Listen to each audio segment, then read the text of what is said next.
Alô!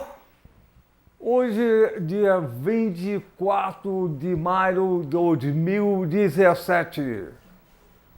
Mais uma vez, o inusitado programa de televisão Pulando a Cerca, que não tem pauta, não tem roteiro, muito menos censura.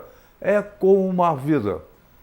O apresentador do programa sou eu, Daniel Sultorianse, médico. A produção é Jorge Pessando, jornalista, e grande equipe da UniTV, na Universidade Federal Fluminense. Fala, Jorge Pessando! Bom dia, boa tarde, boa noite. Hoje o tema é inusitado e interessa muito as mulheres e também a saúde pública. Se cobriu de lona, é circo. Se descobriu, é pulando a cerca. Vai com você, Daniel. Olha só, então, por que pular cerca? Por cima, pelo meio, por baixo. A gente enxerga do outro lado. O outro lado tem educação, saúde, justiça, cidadania, arte e um grande prazer. Olha só, o programa Pulando a Cerca é um pequeno programa, uma grande bandeira.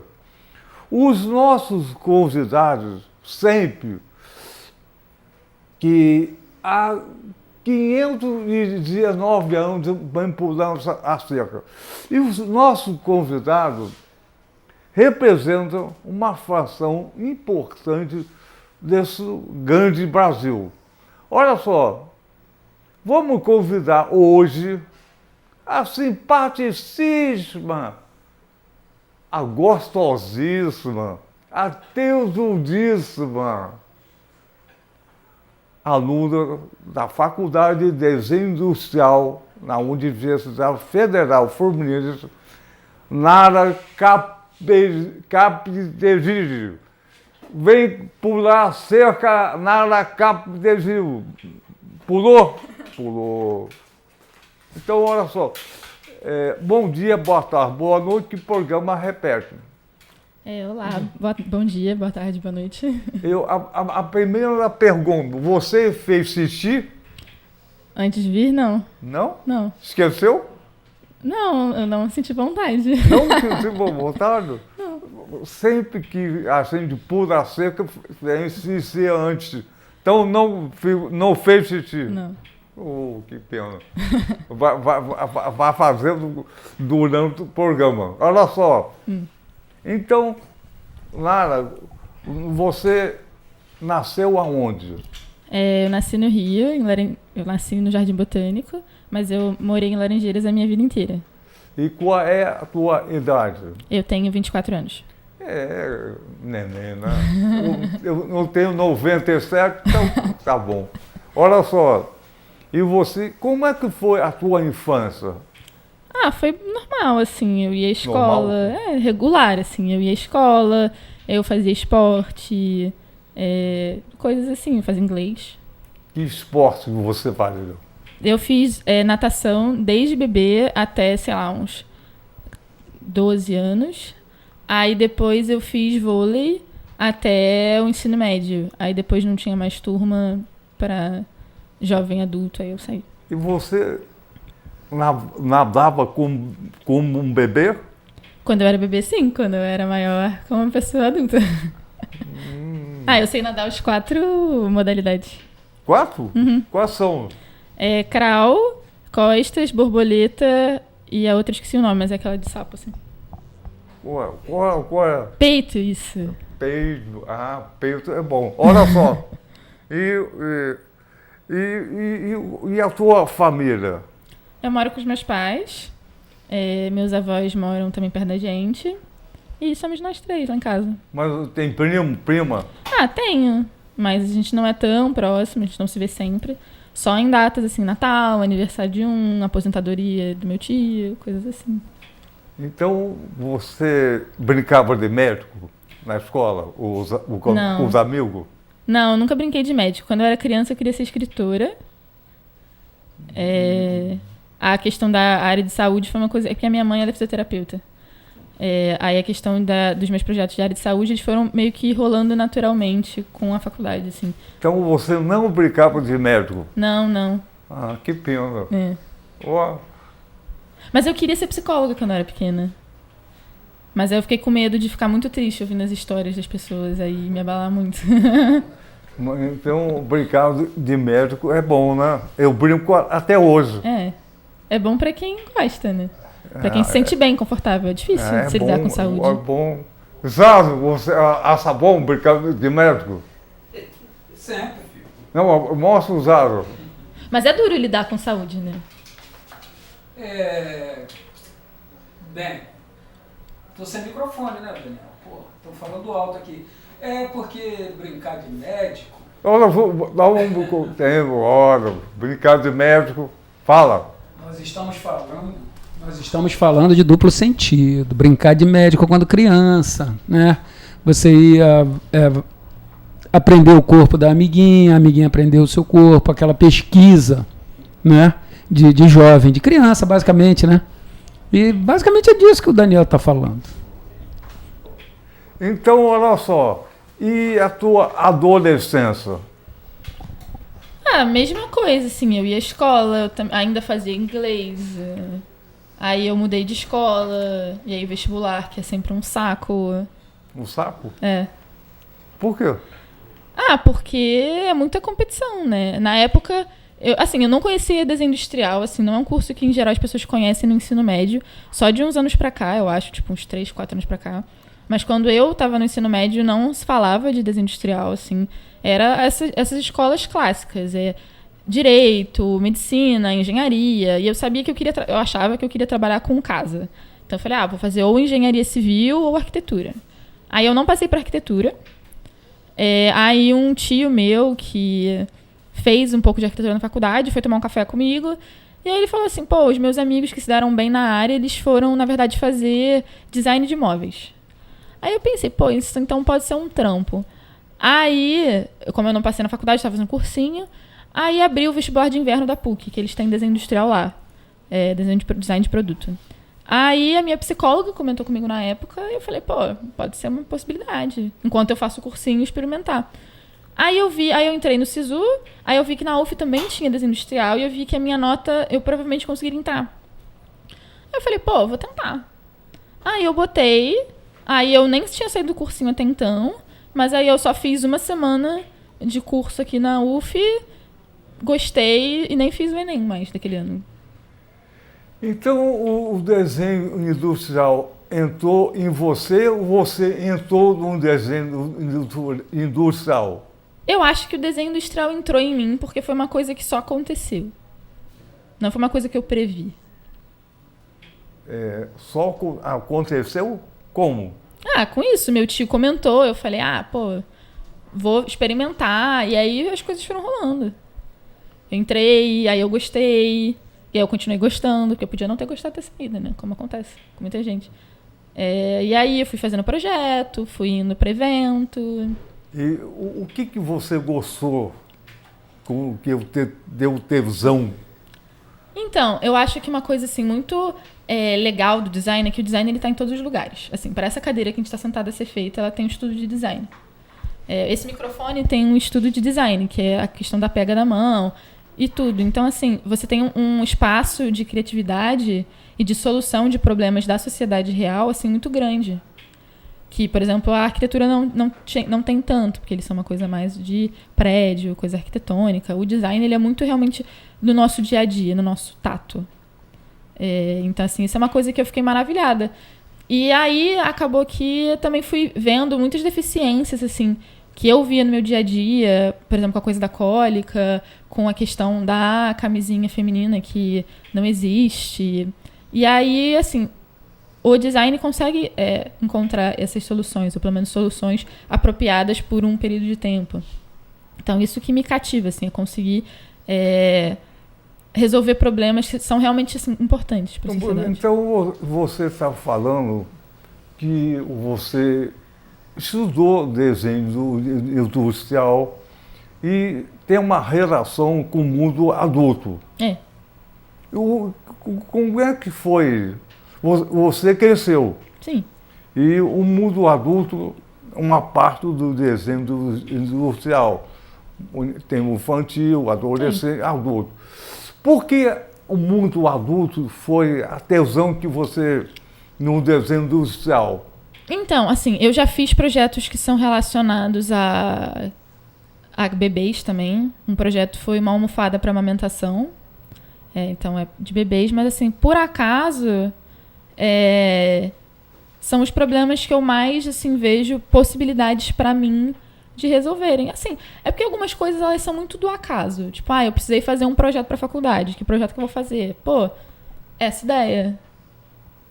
Então, não foi uma coisa tão, tipo, vou trabalhar exclusivamente com adulto. Foram, assim, as ideias que eu fui tendo, por acaso foram de área de saúde, por acaso foram com mais a coisa adulta. Mas muita gente lá na faculdade faz coisa de desenvolvimento infantil. Por que a área de saúde?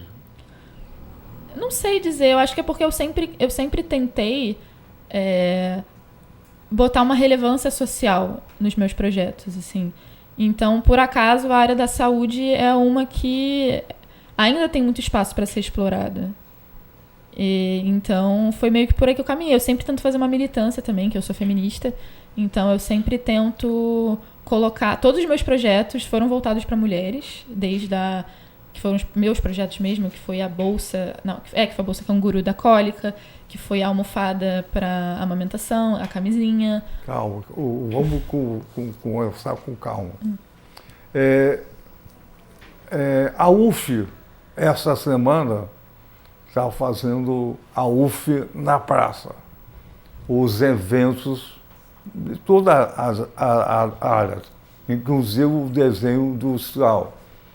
E você vai apresentar um projeto que você fez. Vamos falar sobre esse processo. Então, esse projeto começou tem uns anos, na verdade. Não o projeto em si, mas a ideia. Que eu estava sentada tomando uma cerveja com uma amigona minha, que é lésbica. E aí eu não sei se foi eu que perguntei, se foi ela que comentou como que as lésbicas fazem para fazer sexo seguro. Que eu acho que a gente estava falando sobre HIV. E aí ela falou que elas pegam uma camisinha masculina, e aí elas cortam em cima, onde tem o biquinho, e aí cortam na lateral para planificar e virar tipo um retângulo de látex. E aí elas seguram sobre a vagina, e aí que elas fazem sexo. E aí eu lembro que eu achei isso assim horrível, assim, achei humilhante. Aí eu fiquei com essa ideia, mas aí tava distante ainda do meu universo para resolver. Falei, pô, isso pode ser uma ideia para mestrado. Mas aí eu fui caminhando, a faculdade foi passando, aí quando chegou o projeto 7 eu tava um pouco sem ideia do que fazer, que eu queria fazer um TCC legal, mas enfim, eu achava que isso ia demandar muitas coisas que eu não conseguiria atingir na época. Mas aí uma amiga falou, por que você não tenta? Você tá sem ideia? Eu falei, vou tentar. Aí, nisso, eu apresentei pro meu orientador, meu antigo orientador de projeto 6, que esse era o projeto 7, que eu gostava muito dele, a gente tem uma boa relação. E aí ele não gostou do projeto, assim, ele não entendeu muito. Isso foi até um pouco desgastante pra mim, assim, na época, porque ele demorou pra conseguir ser convencido que o projeto era importante. Aí eu migrei pra outro orientador, que acreditava muito no projeto. Aí a gente foi desenvolvendo, assim. Aí uma outra professora também começou a me orientar meio que por fora também. E a gente foi chegando, a gente pensou primeiro numa ideia de uma calcinha. Mas aí a gente achou que aí ia perder a questão da nudez, que é uma questão importante no sexo. Porque até assim, você não consegue comprar em farmácia, mas em sex shop tem calcinhas assim de tecido que tem uma área que é de látex. Mas a gente achou que não ia ser muito bom. Então a gente foi evoluindo até chegar a esse formato aqui. Então, como funcionam? Preciso falar aqui perto, né? Então, tipo, ela é desse formato. Aí aqui vem uma cola, que aí a gente cola no corpo logo assim que acaba os pelos. E aí essa área é pra entrar no canal vaginal. Então, né, assim. E aí aqui cola nas nádegas. Então, assim, fica protegido desde a região da vagina quanto o ânus. E aí consegue viver toda uma experiência sexual de uma forma mais completa, assim, com um objeto, até com penetração normal, assim, a mulher hétero pode usar ela também. Então é mais ou menos isso, assim. Então, usa uma vez E descarta. descarta. É importante. Tem que ser estéril, totalmente estéril. O material é o látex. Então, esse material é o látex, mas eu queria que fosse de prolisopreno, que é o látex sintético. Prolisopreno. Eu tenho quase certeza que é isso, eu posso ter ficado enganada com o nome, mas é isso. É prolisopreno, que é o látex sintético, que é o que a Blowtex e a Skin usava, que agora eles trocaram de material e patentearam, então não sei o que é. O Zara tem uma pergunta.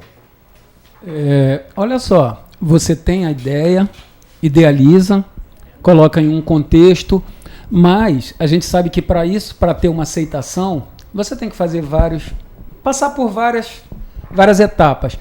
Como você consegue atrair a indústria para produzir isso? Para que a partir daí, né, se perpetue e se tenha, né, um acesso ilimitado a quem interessar possa. Porque a princípio parece que está muito no teu mundo pessoal, né, das tuas amigas, né?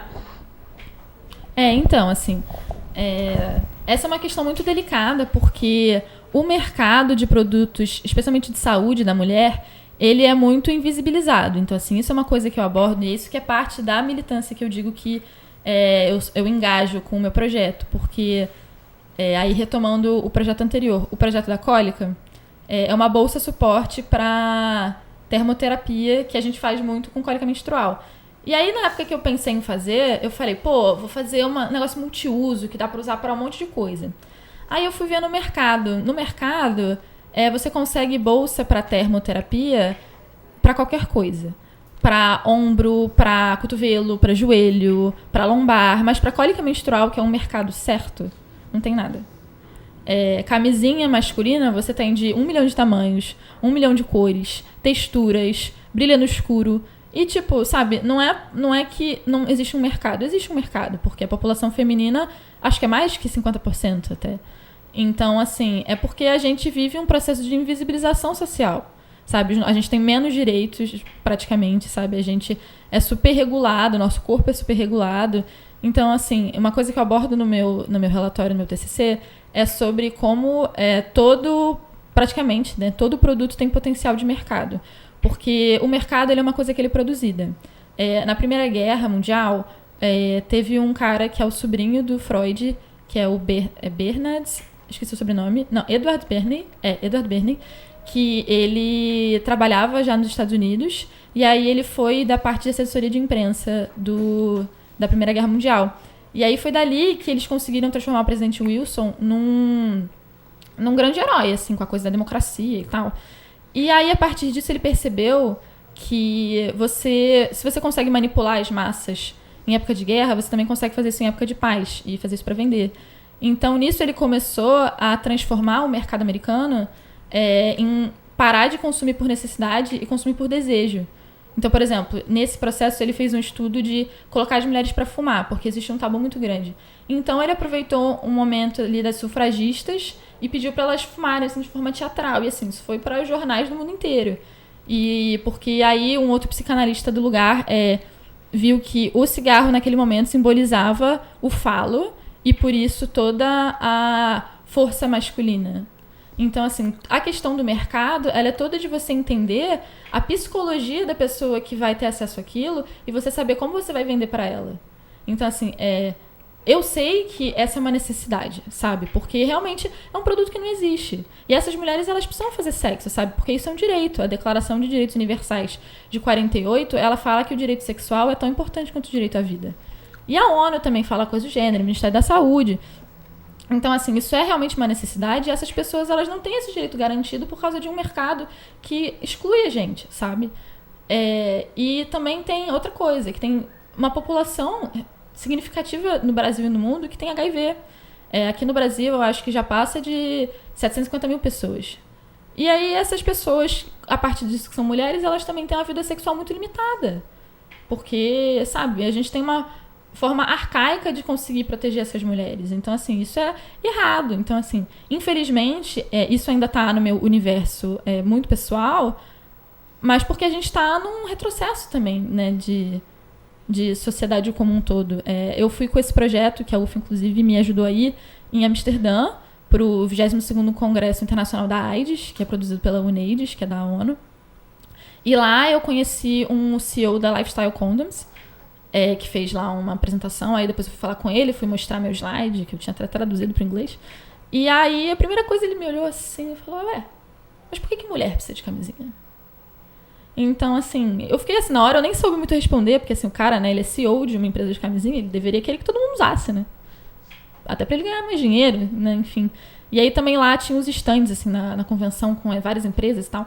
Aí tinha um stand enorme da Durex, que é uma outra empresa de camisinha, né?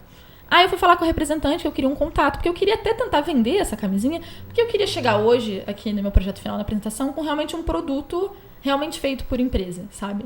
Esse era o meu sonho em 2018. E aí ela falou, mas a gente não trabalha com camisinha feminina. Eu falei, mas será que não é um interesse abrir esse mercado? Aí ela, feminino? Não. Então, assim, infelizmente, o meu projeto ele é cercado por preconceito, por tabu, sabe? É muito difícil as mulheres falarem sobre a vida sexual delas. E tudo que permeia isso. A gente já tem dificuldade, sabe, de lidar com os nossos corpos também. Então, ainda é um projeto que está no sentido muito primário, mas é um projeto que tem potencial de ser uma coisa importante, sabe? Eu acho que a função dele não é só como produto em si, mas como proposta. Como foi também os coletores há 1 milhão de anos atrás, que pararam de ser produzidos, agora está sendo de novo.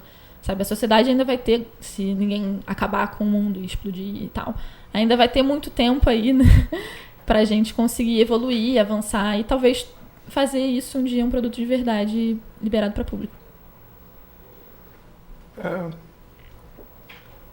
Liberá-la para público.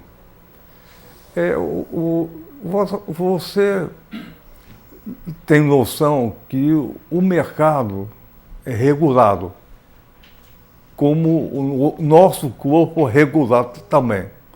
Então, tem que avançar, tem que ter determinação. Se você não tiver determinação, nada vai acontecer.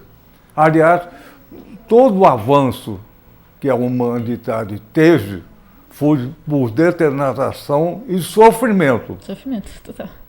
Então, isso empurra. Então, tem que ter determinação. Se a indústria não quiser, você tenta fazer. Senão, a grande derrota é desistir.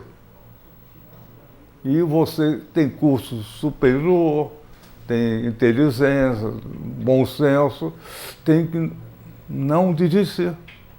Assim, isso foi muito difícil, porque no início do projeto teve essa questão com esse orientador, e isso foi muito emocionalmente desgastante, porque eu sempre sinto com esse... Assim, outras pessoas fazem projetos assim, mais simples, como uma mesa, uma cadeira, um jogo, e eu senti que com o meu projeto eu precisei estar sempre me provando a mais. Tipo, a gente teve que entregar no início do projeto 7 a proposta. A proposta das pessoas em geral tinha 1 ou 2 páginas, a minha tinha 5. Porque eu precisei escrever várias coisas sobre por que é relevante a gente ter um objeto que é considerado pelo Ministério da Saúde um dos principais objetos de saúde, assim, sabe?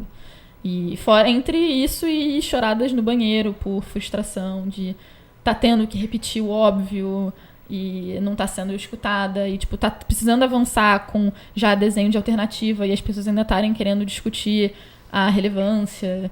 Então, assim, realmente foi muito duro. Foi muito duro também ouvir do cara CEO, tipo, mas por que mulher precisa de camisinha? Como se isso fosse, assim, uma alucinação minha. Mas você ainda não tem experiência para suportar o não. Olha só, me diz uma coisa na vida que não é difícil. Exatamente. Então você vai no caminho, tem sim e não. Ganhar e perder. E se você desiste, perde. É. Perdeu. Então avança. Não, e essas coisas ajudam também. Tipo, se esse professor talvez não tivesse duvidado tanto do projeto, eu não teria me esforçado tanto para fazer um projeto tão completo. E esse cara, idem. O que o professor disse que você sorou tanto no banheiro? Então, é porque assim, foram vários momentos. O que me incomodou mais é que assim, como é que funciona lá no desenho industrial? A gente tem a fase que é da ideação, que a gente pensa nas ideias, a gente faz o conceito, a gente explica qual é o motivo, qual é a relevância social, assim, tudo isso teorizado. E aí, a partir disso, a gente avança para já a geração de alternativa, que é começar a desenhar e pensar ideias. E aí a gente apresenta a alternativa escolhida. Aí tá. Aí na minha apresentação Aí, entre várias coisas, ele não entender e falar, não, mas as pessoas elas não têm que usar camisinha, elas têm que selecionar bem os parceiros delas. E coisas assim. E nisso, uma menina do curso até, que ela é homossexual e ela namorava, ou namora ainda, uma outra menina do curso, até me interrompeu pra falar, defender o projeto, falar que, cara, é muito importante sim. E ele mesmo assim não ouviu. Mas aí nessa apresentação... ele virou pra mim e falou assim, não, porque algumas pessoas estão falando que esse projeto é mais um manifesto ideológico do que um produto de verdade. Isso que eu fiquei chateada mais, assim. Mas eu acho que é mais a ideia toda, sabe? Que é um pensamento super retrógrado frente a realmente um gap que as mulheres têm, assim. E a minha pergunta é um pouco diferente. O teu namorado usa camisinha? Eu não namoro. Não. Nunca? Não. Nunca namorou? Sério, não. Ué, sério, não sério? Não, tinha camisinha ou não? Sim, é muito importante usar camisinha em todas as relações, independentemente da pessoa tomar ou não pílula, porque a gente tem uma gama de doenças muito grandes. Sim. E tá tendo a explosão de sífilis e tal. E dentro dessa pesquisa, eu pesquisei mulheres que tiveram alguma infecção sexualmente transmissível e tiveram 2 em específico que elas foram traídas pelos namorados. E aí elas pegaram, uma delas quase morreu, que ela teve clamídia, e a clamídia se desenvolveu sem ela ter muito sintoma. Então, quando ela chegou no hospital, ela já estava com o útero e o intestino bem tomada, então ela teve que fazer uma cirurgia de emergência. E assim, sabe, ela foi traída pelo namorado que ela confiava. A outra também, tipo, ela namorava com um cara, acho que há 10 anos. Aí ele traiu ela também, aí ela pegou o HPV. E assim, isso é uma coisa que marca muito a pessoa, né? Então, sim, tem que se usar preservativo. Eu acredito que a população, a grande parte da população feminina não tem muita proteção. Afoga o ganso, acabou. Um português, claro. Mas essa ideia parece real. O preço deve ser muito, muito barato. Até a camisinha é dada no centro de saúde. E eu acho que essa camisinha feminina, como é que chama? Lambe. Por que lambe? Porque o sexo oral as pessoas lambem. Lambe é o nome. Então, eu acho que se houver uma produção industrial, era para doar também. Com certeza. Toda camisinha ela tem que ter imposto de saúde, né? Então, assim, isso seria mais... Porque camisinha... porque existe uma camisinha feminina, mas ela também é só para dentro do canal vaginal. E aí, quando você vai no posto de saúde, tem a masculina lá, mas para você pegar a feminina, você tem que pedir para alguém. Então, a população feminina, em tese, tem pouca proteção e tem muito pouco recurso. Se houver uma instituição, um governo que fabricasse, investisse a fabricação numa indústria que afim, seria importante. Seria. Era o que eu queria, na verdade. Então, É a minha ambição, assim. Pois é, então, e aí seria, em tese, a primeira proteção à mulher que tem relações sexuais. Em geral, a população mais pobre tem vários filhos, né? Não, nem sei se quer ou não quer. Acontece. A gente tem uma falha também na educação sexual como um todo na escola, né? E aí, quando começam a implementar isso, tratam como se fosse kit gay e ensinando as crianças a transar, quando, assim, a educação sexual ela é muito importante até para evitar abuso infantil, sabe? Porque se uma criança ela entende o que é abuso e o que é um toque indevido, ela vai conseguir verbalizar isso e se proteger mais, assim. Então, essas pessoas de lugares, assim, mais pobres, assim, com menos acesso a uma educação de qualidade, elas sofrem muito, porque elas não têm tanta ideia de como as coisas funcionam, de como que elas podem se proteger, que direitos elas têm em relação a isso, porque você fazer sexo seguro é um direito garantido por lei. Então, assim, essas pessoas que fazem sexo com homens, elas têm isso garantido de alguma forma com as camisinhas masculinas que têm imposto, mas as mulheres que fazem sexo com mulheres já não têm mesmo, de forma nenhuma, então elas têm que se virar. Mas realmente, assim, o problema está de início na educação sexual muito pobre que a gente tem. Então, Nara, então, na verdade, como é que você vai implementar esse processo com tanta dificuldade institucional?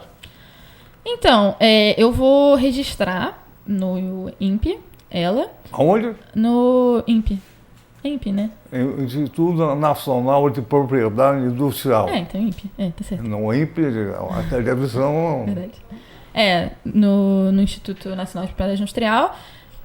E depois eu vou fazer o que eu já estava fazendo em 2018, de tentar entrar em contato com empresas que talvez se interessem. Aí eu já vou estar com o registro, então vai ser mais fácil deles não só me darem uma volta e fazer mesmo assim. Mas assim, eu acho que uma coisa interessante também é que eu estava produzindo agora um projeto de artigo com um amigo, que a gente estava falando sobre como os objetos de design transformaram a sociedade, e a gente estava pesquisando sobre a lava-louça. Lava-louça não, a máquina de lavar. E a gente viu registro de propriedade industrial da primeira lava-louça, de 1800 e pouco. E assim, mesmo caso assim, eu falhe e não consiga botar isso no mercado, isso vai ficar registrado, sabe? Em desenho. Então assim, como também tem desenho de coletor de anos atrás, de diafragma de anos atrás, que não vingou tanto no mercado. Então assim, essa história de qualquer forma vai estar lá. Então, no dia que a sociedade estiver pronta para esse objeto, isso já vai ter entrado de alguma forma. O programa Pulando a Cerca, que não tem pauta, não tem roteiro, nem censura, se fala eu. Uhum. Canal comercial fala ele. E aqui é história. Aqui é um programa de história. Pode não acontecer agora, mas vai ficar na escola. Sim. Exatamente a modalidade o pulando a cerca. Nós estamos pulando a cerca. Então, a história é uma espécie de pular a cerca. Total. Mas a inovação como um todo é uma pulação de cerca, né? Então, olha só, eu vou falar, a gente que está falando o lado sexual, olha só, todo mundo quer gozar, não quer? Que bom, gozar, bom, mas... É que libera endorfina, né? Então é importante para a saúde. Não é bem assim. Não? Não, querido. Todo mundo quer gozar. Mas você, para gozar, tem que aprender a mexer. Uhum. Então começa o que eu gozar, mas tem que aprender a mexer. Mas só mexer, não. Tem que procurar. Olha só, então tem que procurar, aprender a mexer, agora eu quero gozar. Mas tem mais uma coisa, tem que assar. Então, olha só, mas todo mundo quer gozar, mas esqueceu todo esse processo. Achar, procurar, mexer e gozar. Não, então, é um processo. E a história vive desse processo. Sim. Todo mundo quer ser herói, mas será? Aí tem que assar, procurar, determinação, olha só. Então, a ideia é legal, mas agora a ideia é legal, mas o grande processo, o grande trabalho é realizar. E você faz parte do teu processo realizar. Se você quer mesmo, aí é um processo que tem sofrimento, determinação, tudo isso. E também E dá tesão. tempo ao tempo. E tesão. E dá tempo ao tempo também, né, eu acho. Porque a gente não consegue fazer as coisas sozinho, né? A gente precisa... Pois é. Então tem que amadurecer, ter uma posição com determinação firme. Se você ficar chorando, não resolve nada. Com certeza. E tem que dar uma resposta adequada para o céu. Céu é o presidente. Céu em português, o céu é o gerente, o dono. Então tem que ter determinação para responder adequadamente. Se você leva uma questão e chora e recua, é fraco. É fraco. Com certeza. Então, da mesma forma que a camisinha feminina é exatamente a saúde. E a saúde é forte. A doença é fraca. Então, isso é você. A camisinha representa a nada. Em algum Claro que sentido. sim. Você está falando disso, está vendendo isso. A nada. Aqui está a nada. Aqui sou eu, a nada. E se você fraquejar, acabou. Então, tem um processo. Tem um grande processo. Pode demorar 10 anos. Fala, Zada! Eu acho que o grande problema é que você, né, tem como objetivo um cunho social. E o capitão de indústria vai pensar na cifra. Né? Agora, esse processo, Daniel, do gozo final, eu fiquei temeroso. Eu prefiro a parte idílica, Daniel. Essa porra de ficar... A parte idílica do prazer, pô, pelo amor de Deus. Mas, você pega a namorada, o seu amor, vai namorar. Mas você tem que encontrar, achar. Se eu fosse pensar nisso, eu desistia no meio do caminho. Inconscientemente, tem então isso. Tá certo. Tem que tá certo, meu psiquiatra. Então, tem que achar o namorado. Aprender a lidar com a namorada.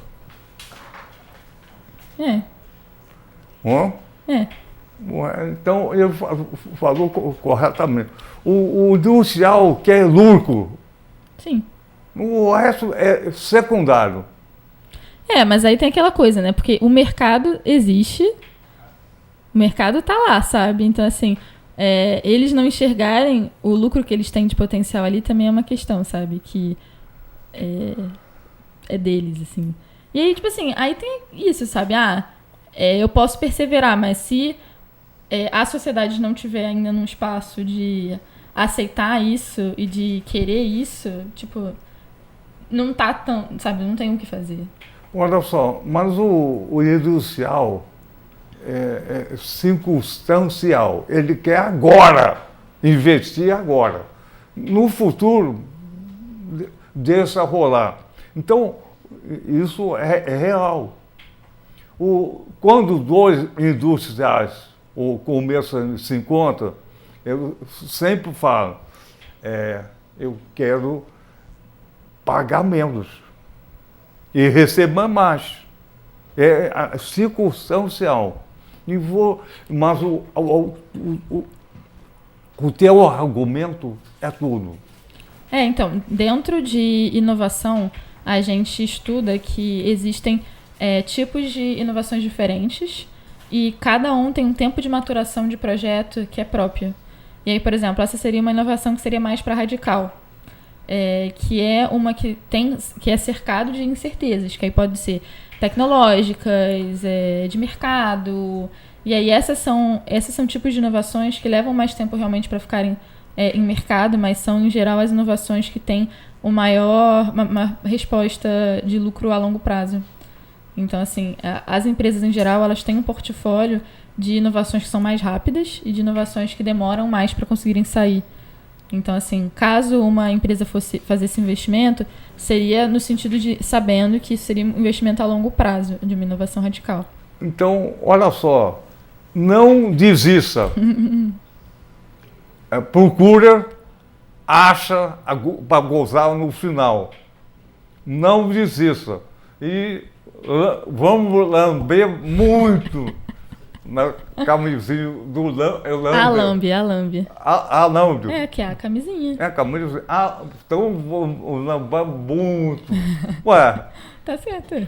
que deu um prazer enorme. O prazer que o Zava colocou. Mas tem que procurar e assar.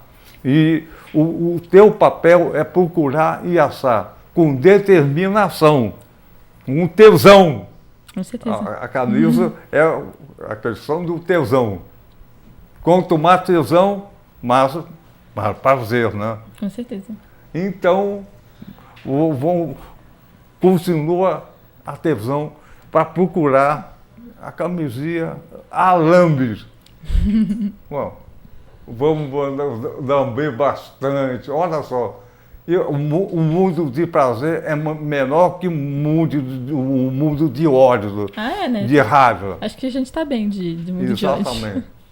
Então, não é só fazer por fazer, é ter prazer.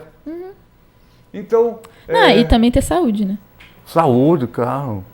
A saúde é quase tudo. A doença é uma coisa ruim. Na medicina chinesa, a doença é desequilíbrio e saúde é equilíbrio, né? Pois é. Então, olha só, tem o tempo, 2 minutos. Então, tem 2 minutos. Você pode falar o que quiser. Ai, nossa, muita pressão, não sei. Pressão! Sempre tem pressão. Não sei, o que eu quero falar? Eu quero falar que eu acho que as pessoas deveriam comprar coisas de mulheres e deveriam procurar representações femininas, porque a gente precisa se ajudar e se dar a mão. E se a gente não fizer isso por a gente, ninguém vai fazer. Porque se a gente for depender de homem, a gente vai ter que ficar amarrando bolsa de água quente com toalha de pano e ter que ficar cortando camisinha masculina para conseguir garantir a nossa saúde. Então a gente tem que se dar a mão e tem que fazer por a gente. Então é isso que eu tenho para falar para as mulheres. Então tá bom. Então vamos terminar o programa. Olha só, 15 minutos no dentista é quase 5 horas. Nossa, Deus me livre. E no motel, 1 hora é nada. O tempo é relativo. Então, vamos terminar o programa falando na determinação e tesão. E vamos terminar o programa cantando. 1, 2, 3, pulando a cerca com vocês. Tá. Então, vamos lá. 1, 2, 3, pulando a cerca com vocês. Vamos!